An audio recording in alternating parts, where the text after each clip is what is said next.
Let's talk about food procurement, okay? Now, what I'm looking for is, if you need an idea for a video, show me your food procurement bags, your food procurement buckets, or whatever you happen to have.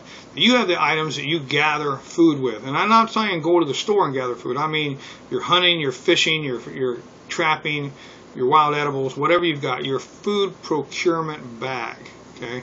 Now, I have one myself that I keep here that has, it's a tote actually, and it has things like fishing gear in it, and it has trapping gear in it, and other things. All those things are kept in one localized spot, so if something were to happen to me, my wife and daughters know where this is, so they could use it to help themselves. Now, one option that I recently picked up, and I've had numerous frog gigs and fish spears, but I did pick up a couple more fish spears just the other day. Okay, so I wanted to touch on these with you.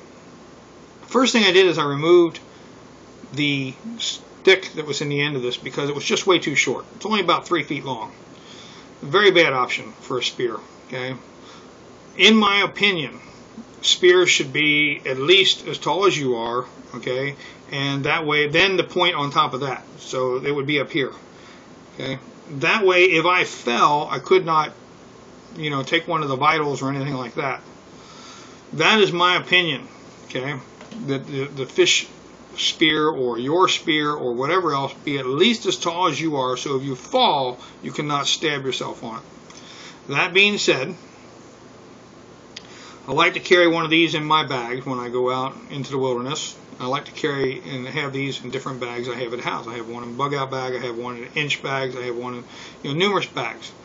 Cover it with leather so it doesn't stab through. Okay. These options have all been covered before by other people in other videos. I'm not telling some of you anything new. You guys know about this. Other ones, I hope that you'll learn something off this if you are new into this. So, let's go over this. I like a metal one opposed to one made at homemade jobber, where you have either nails and make into it or make it in a wild or whatever. Knowing how to make one in a wild is a wonderful option, okay? And it's something you should learn. Having a metal one is like having a metal knife. Knowing how to break a rock and make a knife is great. Having a metal knife is even better.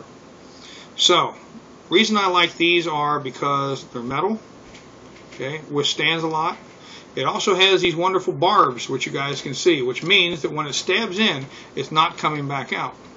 Okay, you have to really pull, yank, whatever to get it back out. Now, the uses for this is not just for fish or frogs, but can be used for anything aquatic, you know, turtles, snakes, whatever else. Also used to gather clams. That's right. Stick this down in the sand around the lake or the river or the ocean and slide it along and use it like a rake. Okay? Any kind of clam that's living on the shore, you know, on the edge of the shore, just in the mud flats or anything like that, just under the surface of the water, wonderful to gather those things up. Alright?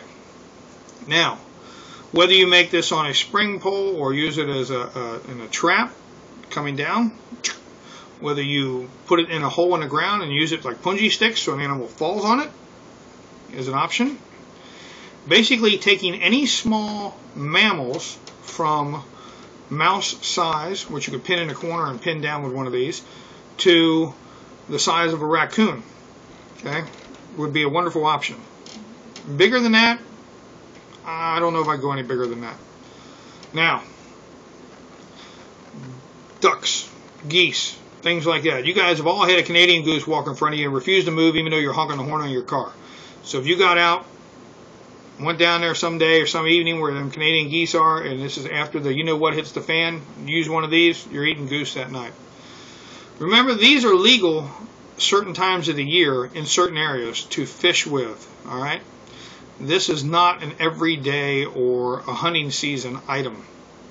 You have to know the laws in your area to use this. But in a survival situation, everything is fair game as long as it is a survival situation.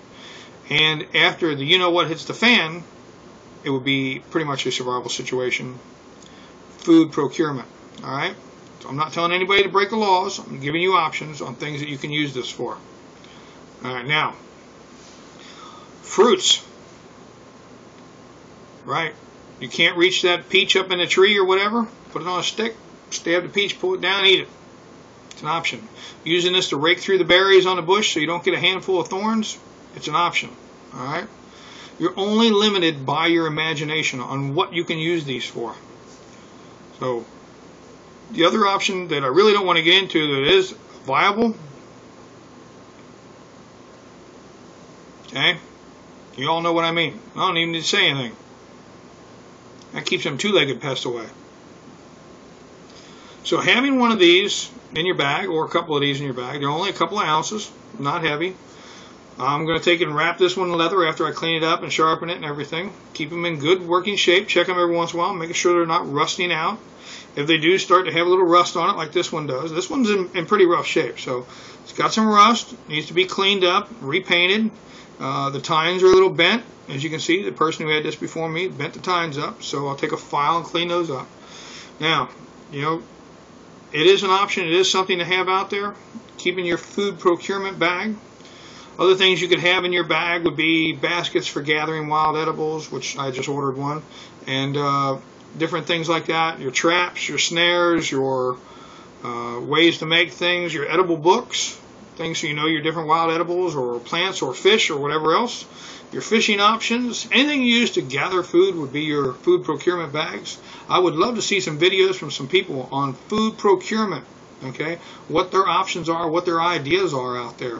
What they're going to do to procure food after they have a problem. All right. So, with that, I thank you for watching. I appreciate your views. I appreciate your comments.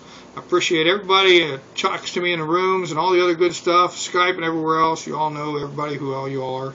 And I really say thank you to you all. I thank you for your subscriptions and your times. And I am Rich, the Ridge Hunter. I'll catch you next time.